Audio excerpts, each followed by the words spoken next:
રાષ્ટ્રપતિ શ્રી દ્રૌપદી મુર્મુને રાજકોટ એરપોર્ટ ખાતે આવકારતા મંત્રીશ્રી, સાંસદો અને મહાનુભાવો.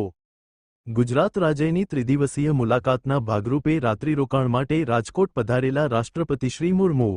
રાજકોટ તારીખ 09 ઓક્ટોબર. દેશના માનનીય રાષ્ટ્રપતિશ્રી દ્રૌપદી મુર્મુ આજે ઢળતી સાંજે રાજકોટના હીરાસર ઇન્ટરનેશનલ એરપોર્ટ ખાતે આવી પહોંચ્યા હતા, જ્યાં તેમનું ઉષ્માભર્યું સ્વાગત કરાયું હતું.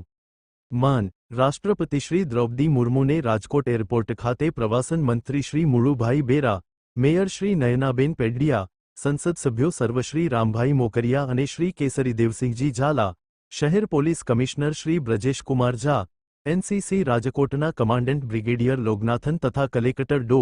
ઓમ પ્રકાશે પુષ્પગુચ્છ આપીને આવકાર્યા હતા. રાષ્ટ્રપતિશ્રી દ્રૌપદી મુર્મુ તેમની ગુજરાત રાજ્યની ત્રિદિવસીય મુલાકાતના ભાગરૂપે રાત્રિરોકાણ માટે રાજકોટ પધાર્યા છે.